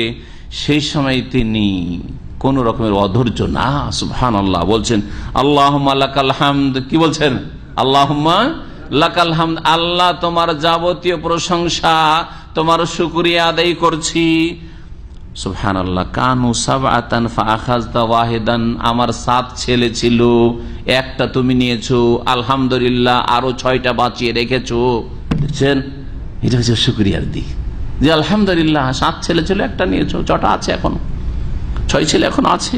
ও আবকাইতালি সিত্তাতান, এখনো 6টা ছেলে মেয়েকে আমার বা ছেলে সন্তানকে বাঁচিয়ে রেখেছো, ছেলে মেয়ে ছিল অথবা ছেলেই ছিল। ওয়াকান আলী আরবাতু আতরাফিন, হে আল্লাহ তোমার শুকরিয়া আদায় করি, আমার 4টা হাত পা ছিল, 2 হাত আর 2 পা ছিল। ফাখাযতা ওয়াহিদান, তুমি একটা পা নিয়েছো, এখনো 3টা বাকি আছে। আলহামদুলিল্লাহ, আলহামদুলিল্লাহ পড়ছেন, এখনো 3টা বাকি আছে। ও আবকাইতালি সালাসা, 3টে অঙ্গ এখনো বাকি আছে, 2 হাত 1 পা বাকি আছে আমার। ফাইন কুনতা আখাযতা ফালাকাদ আতাইতা, আল্লাহ যদি তুমি নিয়ে থাকো তো আমাকে দিয়েছো, তুমি কিছু নিয়েছো তো কিছু দিয়েছো, অনেক কিছুই দিয়েছো। ওয়ালাইন কুনতা ইবতালাইতা, আর আল্লাহ তুমি যদি আমাকে বালা মুসিবত দিয়ে থাকো, পরীক্ষা করে থাকো, ফাকাদ আফাইতা, তাহলে আলহামদুলিল্লাহ তুমি আমাকে সুস্থ করেছো, আর পাটা কেটে নেওয়ার পরে আমি সুস্থ হয়েছি বা সুস্থ হব, আলহামদুলিল্লাহ, আলহামদুলিল্লাহ বলছেন। দেখছেন, এরকম হয়েছে কারো আমাদের? এইরকম হইলেও এই রকমের ধৈর্যের নমুনা হইতে হবে, ধৈর্যের ক্ষেত্রে আদর্শ হইতে হবে। এটাই শিখিয়েছেন আম্বিয়া রসুলগণ এবং তাদের অনুসারী সাহাবাই কেরাম, তাবেঈন, তাবা তাবেঈন, তারা। যারা ধৈর্য ধারণ করে তাদের ফজিলত সম্পর্কে একটি হাদিস আপনাদেরকে শোনাই। রাসূলুল্লাহ সাল্লাল্লাহু আলাইহি ওয়াসাল্লাম বলছে, এজা মাতা ওয়ালাদুল আবদে, কোন মুমিন বান্দার ছেলে মেয়ে যদি মারা যায়, কাল আল্লাহু লিমালাইকাতিহি, তখন আল্লাহ রাব্বুল আলামিন তার ফেরেশতাদেরকে বলেন, বিশেষ করে মালাকুল মউতকে, এবং মালাকুল মউতের সাথে অনেক তার সহযোগী সাহায্যকারী ফেরেশতা রয়েছেন, এক দল টিম। কাবালতুম ওয়ালাদা আবদি, আমার বান্দার সন্তানকে তোমরা গ্রহণ করে নিয়েছো, কেড়ে নিয়েছো। আল্লাহ বলেন, হে মালাকুল মউত, আমার যে বান্দা, প্রিয় বান্দা আছে, তার ছেলে মেয়ে নিয়ে নিয়েছো। ফায়াকুলুনা নাম, তখন ফেরেশতা বলে, মালাকুল মউত বা তার সঙ্গীরা, যে হে আল্লাহ, হ্যাঁ নিয়েছি। ফায়াকুলু কাবালতুম সামারাতা ফাওয়াদিহি, তার কলিজার টুকরাকে তোমরা নিয়ে নিয়েছো, কেড়ে নিয়েছো। ফায়াকুলুনা নাম, তখন ফেরেশতারা বলে যে হ্যাঁ আল্লাহ, তোমার হুকুমে নিয়েছি। ফায়াকুল মাজা কালা আবদি, যাক এই কাজ যে করেছো, তা আমার ওই বান্দা যার ছেলে মারা গেছে, যার মেয়ে মারা গেছে, সে কি বলছে, এখন কি তার অবস্থা বলো তো দেখি। ফায়াকুলুনা, তখন ফেরেশতারা রিপোর্ট দেয়, যারা পাহারাই থাকে দিন রাতে, তারা রিপোর্ট দেয়, হামেদাকা ওয়াস্তারজা, ছেলে মারা গেছে, অমুকের মেয়ে মারা গেছে তোমার বান্দা, তবু আলহামদুলিল্লাহ পড়ছে, বলছে যে আলহামদুলিল্লাহ, তোমার প্রশংসা করছে, তোমার শুকরিয়া আদায় করছে। ওয়াস্তারজার ইন্না লিল্লাহি ওয়া ইন্না ইলাইহি রাজিউন, ইস্তেরজা মানে হচ্ছে ইন্না লিল্লাহি ওয়া ইন্না ইলাইহি রাজিউন পাঠ করা, এটা হচ্ছে এর অর্থ। ইন্না লিল্লাহ, আমরা সকলে কালকে বিস্তারিত ব্যাখ্যা করেছি এই দুয়ার, কোরআনী দুয়ার। আমরা সকলে কার? সকলে আল্লাহর। আমরা, আমাদের কাছে যা আছে তাও আল্লাহর। আর যখন আল্লাহর জিনিস, তো যার জিনিস তার কাছে ফিরে যাবে, তাই না? যার বস্তু তার কাছে না ফিরে যাবে, সুতরাং আল্লাহ পাক রব্বুল নিয়ে নিয়েছেন, আল্লাহরই ছিল, আল্লাহ পাকের কাছে আমাদেরকে ফিরে যেতে হয়। ইন্না ইলাইহি রাজিউন। ফায়াকুলু, তখন আল্লাহ বলেন ফেরেশতাদেরকে, ইবনু লি আবদি বাইতান ফিল জান্নাতে, এই বান্দা যখন এত ধৈর্য ধারণ করেছে অথচ তার ছেলে মেয়ে মারা গেছে, তার জন্য জান্নাতে একটি স্পেশাল ঘর নির্মাণ করো, একটি প্যালেস তৈরি করো। ওয়াসাম্মুহু, আর সেটির নাম দাও বাইতুল হামদে, প্রশংসার, শুকরিয়ার প্যালেস, শুকরিয়া প্যালেস। সুবহানাল্লাহ, ওই ঘরটির নাম হবে বাইতুল হামদ। এই ঘর কেন দেওয়া হয়েছে অমুককে? সেই ব্যক্তি বালা মুসিবতে আল্লাহ পাকের শুকরিয়া আদায় করেছে। আল্লাহ, কিছু যদি নিয়েছো, কিছু কষ্ট আমি পেয়েছি, কিন্তু অনেক ভালো রেখেছো, আলহামদুলিল্লাহ, অনেক কিছু দিয়েছো। আল্লাহ পাক রব্বুল আলামিন যেন তার আমাদেরকে যথাযথ সুন্দরভাবে শুকরিয়া আদায় করার তৌফিক দান করেন। এই হাদিসটি তিরমিজিতে রয়েছে। আল্লামা আলবানী রাহিমাহুল্লাহ তাআলা এই হাদিসটিকে হাসান বলেছেন, সহিহুল জামের 795 নম্বর হাদিস।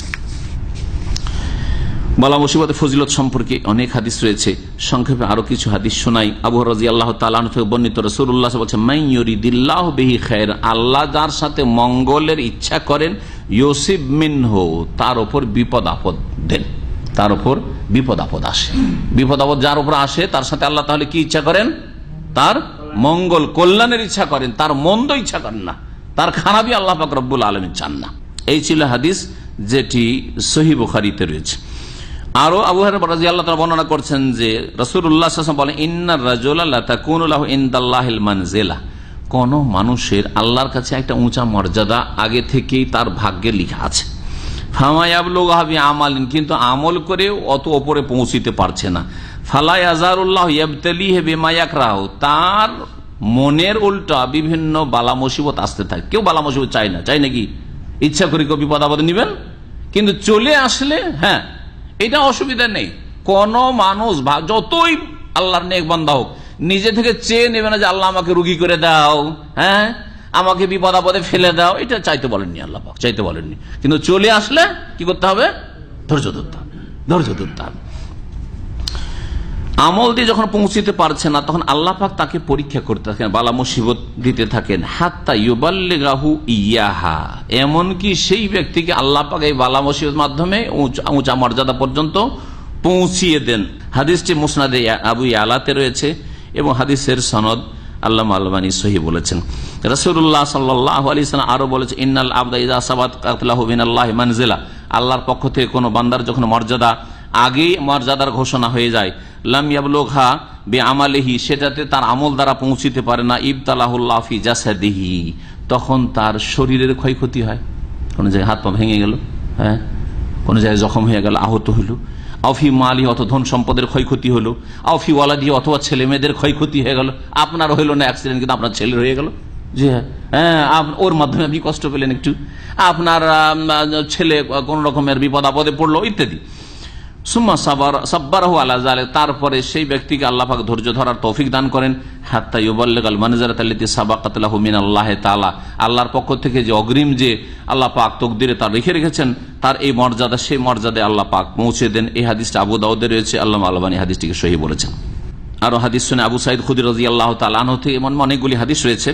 সময়ের স্বল্পতার জন্য এই বিষয়ের কাছাকাছি হাদিসগুলিকে ছেড়ে দিয়ে আরেকটি হাদিস বলি। রাসূলুল্লাহ সাল্লাল্লাহু আলাইহি ওয়াসাল্লাম থেকে আবু হুরায়রা রাদিয়াল্লাহু তাআলা আনহু বর্ণনা করেছেন, মা ইউসিবুল মুসলিমা মিন নাসাবিন ওয়ালা ওয়াসাবিন ওয়ালা হাম্মিন ওয়ালা হুজনিন ওয়ালা আযান ওয়ালা গাম্মিন হাত্তা শাওকা ইউশাকুহা ইল্লা কাফফারাল্লাহু বিহা মিন খাতায়াহু। যে কোনো মুসলিমের উপর যদি কোনো রকমের কষ্ট আসে, নাসাব কষ্ট, কোনো কষ্ট হয়েছে, মানসিক শারীরিক কষ্ট হয়েছে, ওয়ালা ওয়াসাবিন অথবা কোনো রোগ ব্যাধিতে আক্রান্ত হয়, বালা মুসিবত, অসুখ, ওয়ালা হাম্মিন অনেকের চর্মরোগ আছে, পেরেশান হয়ে যান, না আল্লাহ আপনাকে উঁচা মর্যাদায় পৌঁছাতে চাইছেন, চর্মরোগ ছাড়ছে না আপনার, হ্যাঁ, দীর্ঘদিনের আপনার ওই ক্রনিক যেগুলোকে রোগ ব্যাধি বলা হয়, ডিজিজ, জি রোগ আছেই, পেটের রোগ আছে, তা আছে, ছাড়ছে না, গ্যাস আপনার পিছু ছাড়ছে না, লেগে আছে, থামছে না, ওষুধ না খেলে আপনার পেট ঠিক থাকে না, ওষুধ না খেলে আপনার মাথার ব্যথা থামে না, সবকিছুতে নেকি আছে, সবকিছুতে আল্লাহ পাক আপনার কল্যাণ চেয়েছেন। বলছেন ওয়ালা হাম্মিন, এমনকি কোনো দুশ্চিন্তা, টেনশন, মোদির জালেম, হ্যাঁ, সুপারভাইজার জালেম, টেনশন, বা পাশে হিংসুক চাকরি করে, একই দেশের লোক, আপনি একই ভাষাভাষী, আর তারপরে আপনাকে ওখান থেকে উৎখাত করার চেষ্টা করে, এর মাধ্যমে আল্লাহ পাক কল্যাণ চেয়েছেন, আপনার কল্যাণ চেয়েছেন, ধৈর্য ধরেন।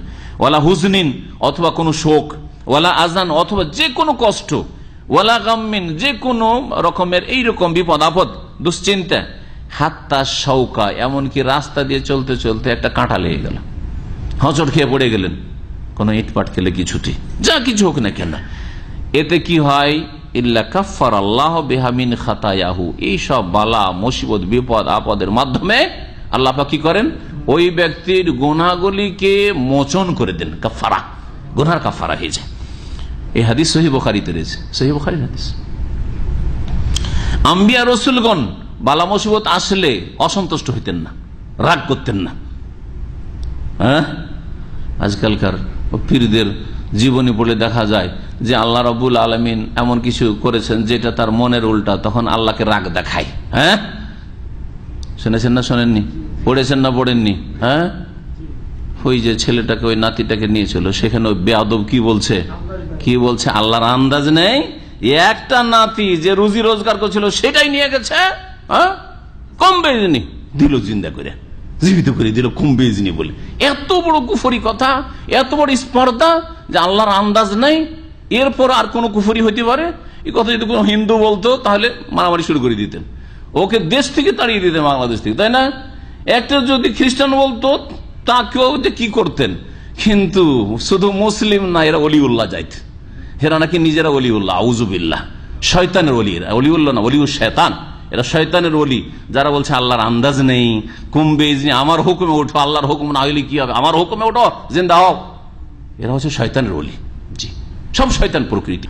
বলছিলাম যে আম্বিয়া রাসূলগণ খুশি হইতেন বালা মুসিবত আসলে, না খুশ হবেন না, নিজেকে খুশি রাখার চেষ্টা করবেন, জি, যত শুকরিয়া আদায় করবেন মনে খুশি ফিরে আসবে। শোক হঠাৎ করে এটা শোক হবে, কিন্তু শোক হলেও সেই শোককে দূর করার জন্য দ্রুত চেষ্টা করবেন। আম্বিয়া রাসূলগণ যে বালা মুসিবতে খুশি হইতেন, এই মর্মে একটি হাদিস নাই। রাসূলুল্লাহ সাল্লাল্লাহু আলাইহি ওয়াসাল্লামের কাছে আবু সাঈদ খুদরী রাদিয়াল্লাহু তাআলা প্রখ্যাত সাহাবী একদিন গেলেন দেখা করতে, দেখছেন যে রাসূলুল্লাহ সাল্লাল্লাহু আলাইহি ওয়াসাল্লামের শরীর প্রচন্ড জ্বর, নবীকে জ্বর হইত, সাইয়্যিদুল মুরসালিন সবচেয়ে শ্রেষ্ঠ মানুষকে জ্বর হইত, আর জ্বরে এত তাকে শীত লাগছে যে তার ওপর একটা চাদর দেওয়া আছে, মোটা বা কম্বল, কাতিফা, কম্বল দিয়ে জড়ানো আছে। ফাওয়াজাদা হারারাত ফাওকাল কাতিফাত, এত জ্বর যে কম্বলের ওপরে বা চাঁদের ওপরে হাত দিয়ে দেখছেন গায়ে সরাসরি, তারপরে মনে হচ্ছে যে কম্বল গরম হয়ে আছে, কম্বলের ওপর ভাগ গরম হয়ে আছে, কত জ্বর ছিল, আরেকটি হাদিস আছে যে দেখো তোমাদের যে জ্বর হয় তার চাইতে দ্বিগুণ জ্বর আমাকে হয়। ইন্নী উআকু কামা ইউআকু রাজুলান মিনকুম, আমার উপরে যে জ্বর আসে আমার গায়ে তোমাদের দুইজন মানুষের জ্বর আসে, আমার তার চাইতে বেশি জ্বর আসে। এইভাবে রাসূলুল্লাহ সাল্লাল্লাহু আলাইহি ওয়াসাল্লাম বলেছেন। এত জ্বর আসতো কি জন্য? আল্লাহ মর্যাদা উঁচা করতে চান, আল্লাহ মর্যাদা দিতে চান, এবং যত ভালো মানুষ হবে তত বেশি আল্লাহ পাক পরীক্ষা করেন। আবু সাঈদ খুদরি চাদরের উপরে কম্বল উপরে হাত দিয়ে যখন এত গরম অনুভব করলেন, তাপ, বলে মা আসাদ্দা হুম্মাকা ইয়া রাসূলুল্লাহ, আপনার জ্বর এত প্রচন্ড? কালা ইন্না কাযালিকা, আমরা এইরকমই, নবীরা এইরকমই। ইয়াশতাদ্দু আলাইনাল বালাউ, আমাদের বালা মুসিবত খুব কঠিন হয়। ওয়া ইউদাআফু লানাল আজরু, আর আমাদের নেকিও বহুগুণ করা হয়, আমাদের নেকি প্রতিদানও কি করা হয়? বহুগুণ করা হয়, বহুগুণ বর্ধিত করা হয়। কালা ইয়া রাসূলুল্লাহ, জিজ্ঞেস হে আল্লাহ রসুল, আইয়ুন নাসি আসাদ্দু বালান, কার উপর বেশি বালা মুসিবত আসে? কালা আল আম্বিয়া, নবীদের উপর সবচেয়ে বেশি বালা মুসিবত আসে। সুম্মা সালেহুন, তারপরে যারা যত নেক লোক তাদের উপর বালা মুসিবত আসে। ওয়ালা আহাদুহুম কানা আসাদ্দু ফারাহান বিল বালাই মিন আহাদিকুম বিল আতাই, আর আম্বিয়া রসুলগণ বালা মুসিবতে ওই রকমই খুশি হইতেন যেমন সাধারণ মানুষকে উপঢৌকন গিফট দিলে খুশি হয়। এখন একটা মোবাইল কাউকে গিফট যদি উঠিয়ে দিই, হ্যাঁ, টোকেনের মাধ্যমে আজকে একটা মোবাইল দেব, মোবাইল যদি 100 টাকারও পায়, খুশির শেষ নেই। দেখেছেন না? দেখেননি দৃশ্যগুলো আমাদের প্রাইস গুলোতে দেখবেন, হ্যাঁ, একটা মোবাইল 50 টাকার মোবাইল পেয়েছে, আর সবাই আরে আরে, হ্যাঁ, তাকে সবাই সাবাস দিচ্ছে, আর সেও যে কত খুশি তার চেহারাটা ওই সময় ছবি করে দেখবে যে কত খুশি 50 টাকার মোবাইলে। তো তোমাদের মতো লোকেরা যেমন গিফটে খুশি হয়, আম্বিয়া রাসূলুল্লাহ খুশি হতেন কিসে? বিপদ আপদে বালা মুসিবতে খুশি হইতেন। সুবহানাল্লাহ। জি, বালা মুসিবত তাহলে খুশি হওয়া, এটা সুন্নাতুল আম্বিয়া। সহিহ ইমাম বুখারী রাহমাতুল্লাহ আলাইহি হাদিসটি বর্ণনা করেছেন, কিন্তু তার সহিহ বুখারীতে নয়, বরং তার একটি কিতাব রয়েছে, আল আদাবুল মুফরাদ, এক খণ্ডে এই কিতাবটি রয়েছে এবং ছাপা কিতাব। এই কিতাবটিতে অনেক ফজিলতের হাদিসগুলি রয়েছে, তাতে এই হাদিসটি রয়েছে। রাসূলুল্লাহ সাল্লাল্লাহু আলাইহি ওয়াসাল্লাম থেকে আয়েশা রাদিয়াল্লাহু তাআলা আনহা বর্ণনা করছেন যে কালাত, বলছেন সামিতু রাসূলুল্লাহ সাল্লাল্লাহু আলাইহি ওয়াসাল্লাম ইয়াকুল, রাসূলুল্লাহ সাল্লাল্লাহু আলাইহি ওয়াসাল্লামকে বলতে শুনেছি, মা মিন মুসলিমিন, যে কোনো মুসলিম, ইউশাকু শাওকাতান, কোন মুসলিমকে যদি একটা কাঁটা লাগে, পায়ে একটা কাঁটা লেগেছে, অথবা ফামা ফাওকাহা, এর চাইতে কোনো বড় কোনো বিপদ আপদ এসছে, ইল্লা কুতিবাত লাহু বিহা দারাজাহ, একটু আপনার চামড়া ছিলে গেছে, হ্যাঁ, একটু ব্যথা পেয়েছেন, যে কিছু হোক না কেন, তাতে কি হয়? ইল্লা কুতিবাত লাহু বিহা দারাজা, একটা তার মর্যাদা লেখা হয়, এর মর্যাদা গ্রেড বাড়লো। ও মুহিয়াত আনহু বিহা খাতিয়া, একটি গুনাহ তার মাফ করে দেওয়া হইল। জি হ্যাঁ, এ হচ্ছে বালা মুসিবতের ফজিলত। বালা মুসিবত ফজিলত সম্পর্কে এই হাদিসটি বুখারী মুসলিমে রয়েছে। তিরমিজির আরেকটি হাদিস শোনাই, হাদিসটিকে আল্লামা আলবানী হাসান বলেছেন, কালা রাসূলুল্লাহ সাল্লাল্লাহু আলাইহি ওয়াসাল্লাম ইয়াওয়াদ্দু আহলুল আফিয়াতি ইয়াউমাল কিয়ামাতে, কিয়ামতের দিনে যখন যারা বালা মুসিবতে আক্রান্ত হয়েছে, রোগী ছিল, বিপদ আপদ হয়েছে, দুর্ঘটনা হয়েছে, বিভিন্ন রকমের আপদ বিপদ হয়েছে, ক্ষয়ক্ষতি হয়েছে, এইরকম লোকেরাকে যখন যারা নিরাপদ থেকেছে, কোনো বালা মুসিবত দুনিয়াতে পায়নি, আসেনি, ওই লোকেরা যখন দেখবে, দেখার পরে আকাঙ্ক্ষা করবে কি? হিনা ইউতা আহলুল বালাই আস-সাওয়াবা, যখন বালা মুসিবতে যারা নিমজ্জিত হয়েছে, বিপদ আপদে পড়েছে, ওদেরকে যখন আল্লাহ মহা পুরস্কার দেবেন, এই দেখে আকাঙ্ক্ষা করবে যারা দুনিয়াতে সুস্থ ছিল, কোনো বিপদ আপদে পড়েনি, ওরা কি লাউ আন্না জুরুদাহুম কানাত কুরিজাত ফিদ দুনিয়া বিল মাকারিজ, তাদের চামড়াগুলিকে কোন জালেমে যদি খালিয়ে নিত, শরীরকে কেটে নিত, শরীর অঙ্গ প্রত্যঙ্গ কেটে নিত, এই রকমের বালা মুসিবত আসতো, তাহলে তারা বড় পুরস্কার পেত, যেমন এই লোকগুলি যারা বিপদ আপদে পড়েছে তারা পুরস্কার পাচ্ছে। এই রকমের আকাঙ্ক্ষা করবে যে হায় আল্লাহ, আমাদের উপর কেন দুনিয়াতে এইরকম বালা মুসিবত আসেনি। কিন্তু দুনিয়াতে আল্লাহ পাক এই কথা বলেননি যে কোনো বালা মুসিবতের আকাঙ্ক্ষা করবেন। সেই দিন আকাঙ্ক্ষা হবে যখন দেখবেন যে বড় বড় পুরস্কার পাচ্ছে ওই রকম লোকেরা, যাদেরকে আল্লাহ পাক বিপদগ্রস্ত করেছেন। কারো দৃষ্টিশক্তি চলে গেছে, অন্ধ, আল্লাহ আপনাকে 2 চোখের নিয়ামত দিয়েছেন, যখন চোখের বদলা, হাদিসে আছে, চোখের বদলা আল্লাহ কি দিবেন? সরাসরি জান্নাত। দুনিয়াতে চোখ নিয়েছি, এত বড় নিয়ামত নিয়ে নিছি, কোনো কিছু তুমি দেখতে পেতে না, স্ত্রীকে দেখতে পেতে না, ছেলে মেয়ে দেখতে পেতে না, আসমান জমিনের রং কেমন, গাছপালার রং কেমন, কোনটা ফল কেমন, কিছুই দেখতে না, এর বদলা তোমাকে জান্নাত দেব। তখন আকাঙ্ক্ষা করবে, যাই যদি আমাদের এরকম হইতো তাহলে আমরা এরকম বদলা পেতাম। অসুস্থ অবস্থায় অনেকে আমল করতে ঠিকভাবে পারেন না। ধরেন তাহাজ্জুদ পড়তেন, কিন্তু অসুস্থ থাকার কারণে বালা মুসিবত হয়েছে, বিছানায় আছেন, তাহাজ্জুদ পড়তে পারছেন না, এরকম একটা। অথবা নামাজ পড়ছেন কিন্তু বসে পড়তে হচ্ছে, নামাজ পড়ছেন শুয়ে পড়তে হচ্ছে। মেলাগুলি ভালো আমল করতেন কিন্তু বিপদ আপদের কারণে করতে পারছেন না। মেলা দান খায়রাত করতেন কিন্তু বালা মুসিবতে টাকা পয়সা সব শেষ হয়ে গেছে, পকেট খালি হয়ে গেছে, সেই জন্য আর দান খায়রাত করতে পারছেন না। এইরকম ভালো মানুষদের ফজিলত শুনেন। আপনি রোজা রাখতেন, সোমবার বৃহস্পতি মাঝে মাঝে রোজা রাখতেন, কিন্তু অসুস্থ হওয়ার কারণে আর রোজা রাখতে পারছেন না। শাবান মাসে প্রতি বছর রোজা রাখতেন, কিন্তু এই বছর অসুস্থতায় রোজা রাখতে পারছেন না। রোজা না রেখেও রোজার নেকি পাবেন, তাহাজ্জুদ না পড়েও তাহাজ্জুদের নেকি পাবেন, বসে শুয়ে নামাজ পড়েও দাঁড়ানো ব্যক্তির সমান নেকি পাবেন আপনি।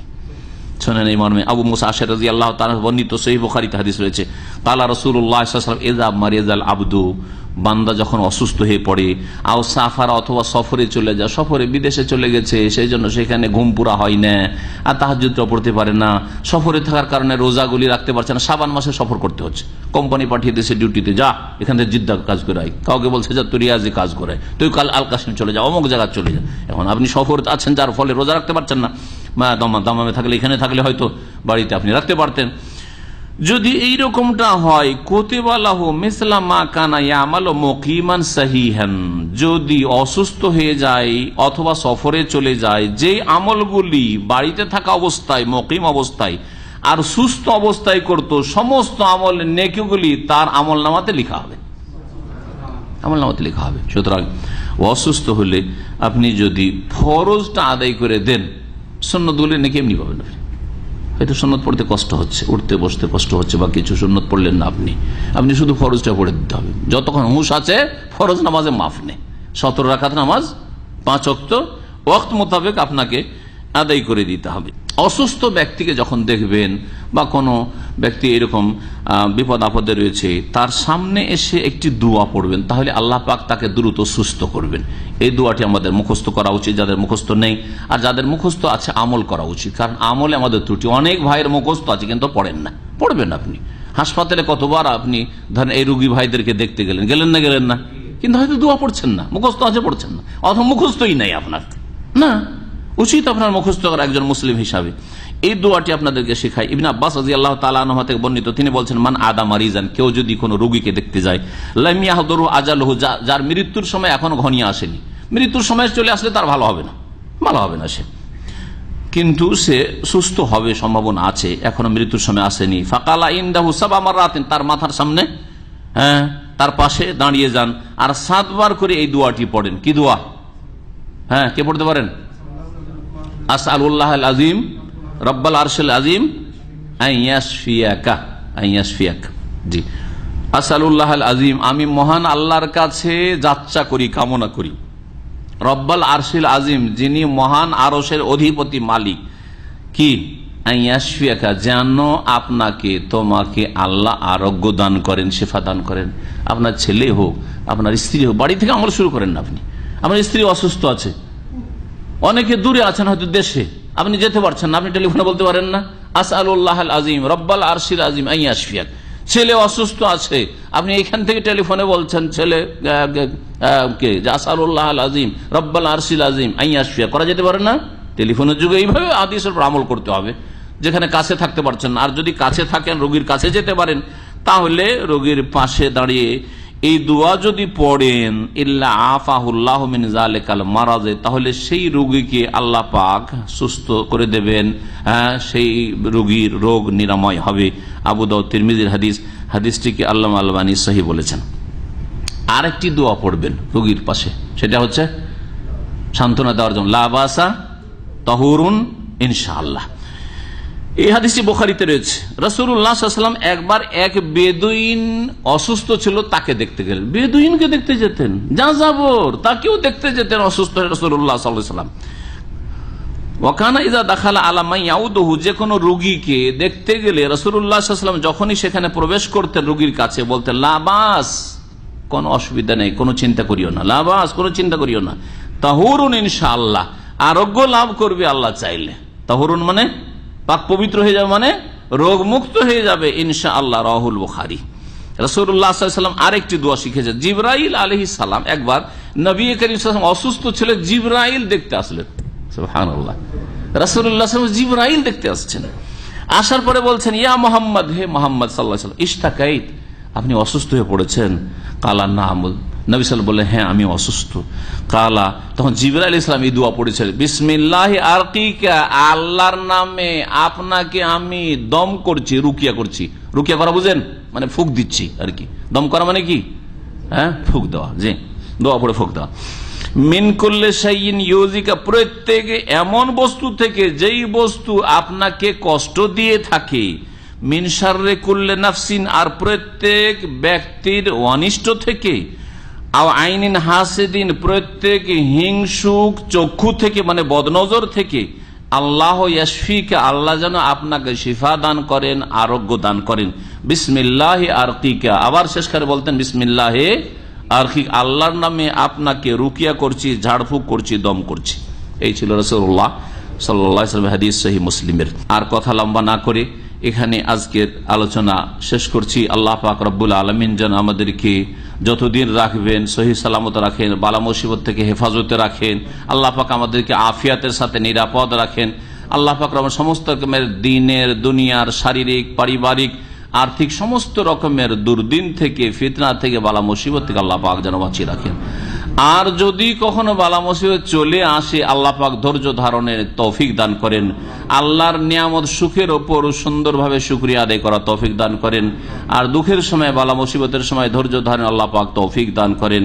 আল্লাহ পাক রব্বুল আলামিনের কাছে দোয়া করি, যেসব ভাইয়েরা আমাদের দিনী ভাই এই কাছাকাছি সময়ে দুনিয়া থেকে বিদায় নিয়েছেন, সাধারণভাবে ইন্তেকাল করেছেন, অনেক ভাইদের আত্মীয় স্বজন, এবং আমাদের বিশেষ করে দিনী ভাই এনামুল হক ভাই রাহিমাহুল্লাহ তাআলা, তিনি এই দুর্ঘটনায়, গাড়ি অ্যাক্সিডেন্টে দুনিয়া থেকে বিদায় নিয়েছেন। শেখ নাজমুল হক, অত্যন্ত প্রিয় এই দুইজন ব্যক্তি আমার ছিলেন। তাদের ভালোবাসায় বেশি আমি যেন অসুস্থ হয়ে পড়েছিলাম। এই নয় যে আমার শারীরিক কষ্টের কারণে, আলহামদুলিল্লাহ শারীরিক দিক থেকে আমি অনেক ভালো, আল্লাহ পাকের শুকরিয়া আদায় করে শেষ করতে পারছি না যে আল্লাহ পাক এইভাবে এত সুস্থ রাখবেন, এত ভালো রাখবেন, সামান্য কিছু ব্যথা ছাড়া। তো আলহামদুলিল্লাহ, কিন্তু তাদের কারণে যেন আমি বেশি অসুস্থ হয়ে পড়েছিলাম। আল্লাহ পাক যেন আমাদের সকলকে শিফা দান করেন। আর এই যে দিনী ভাইরা দুনিয়া থেকে বিদায় নিয়েছেন, আল্লাহ পাকের এতেই হিকমত ছিল, আমরা জানি না আল্লাহ পাক রব্বুল আলামিনের কোনটি কাজে, কোন হুকুমে কল্যাণ রয়েছে। আল্লাহ পাক তাদের রুহের মাগফিরাত করেন, সমস্ত গুনাহ খাতা আল্লাহ পাক মাফ করে দেন, তাদেরকে আল্লাহ পাক শহীদের মর্যাদা দান করেন, তাদের পরিবার পরিজনের আল্লাহ পাক হেফাজতের ব্যবস্থা করেন, তাদের ছেলে মেয়েদের পরিবারের রিজিকে আল্লাহ পাক যেন বরকত দান করেন, আল্লাহ পাক তাদেরকে আল্লাহ পাক দিনের যেন বড় খাদেম করেন। এবং দুনিয়া থেকে যে ভাইরা চলে গেছেন, আল্লাহ পাক তাদেরকে আল্লাহ পাক জান্নাতুল ফিরদৌসে উচ্চ স্থান দান করেন। আম্বিয়া, সিদ্দিকিন, শুহাদা, সালেহিন, সাহাবাই কেরাম রাদিয়াল্লাহু তাআলা আজমাইন, তাদের সাথে আল্লাহ পাক তাদেরকে জান্নাতে যেন স্থান দান করেন। ওয়া সাল্লাল্লাহু ওয়া সাল্লামা আলা নবিয়িনা মুহাম্মদ ওয়া আলা আলিহি ওয়া সাহবিহি।